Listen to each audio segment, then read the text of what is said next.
মোহাম্মদ তাহারুল ইসলাম। আগের একটা ভাড়ার গাড়ি চালাতাম, অনেক টাকা দেওয়া লাগতো। এই টাকাটার থেকে আমি মনে করেন এখন একটু রেহাই পেলাম। মজার স্কুল থেকে একটা আমি গাড়ি পেলাম। এই গাড়িটা দিয়ে মনে করেন আমার সংসারও চলবো, ঘর ভাড়াও চলবে, মেয়ের খরচাও চলবো, মেয়ের লেখাপড়ার কোনো সমস্যা আর হবে না। আসসালামু আলাইকুম, আমার নাম তানজিলা। আমি মজলিসপুর চতুর্থ শ্রেণীতে পড়ি। আমার বাংলা বই অনেক পছন্দ। আমি বড় হয়ে আর্মি হতে চাই। তুমি ইশতিয়াক স্যার আমার যে গাড়িটা দিয়েছি তাতে আমি তাকে অনেক খুশি, তার কাছে আমার ধন্যবাদ।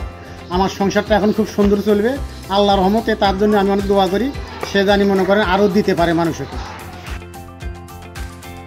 আসসালামু আলাইকুম, আমার নাম আশামনি। আমি মজলিসপুর সপ্তম শ্রেণীতে পড়ি। আমি প্রতিদিন স্কুলে আসি।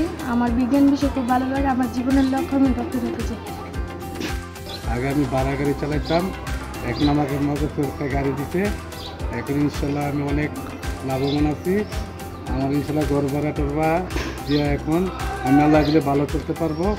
আমার মেয়েকে ইনশাল্লাহ লেখাপড়া ইনশাল্লাহ ভালো করতে পারবো। আমাদের স্কুলকে ধন্যবাদ।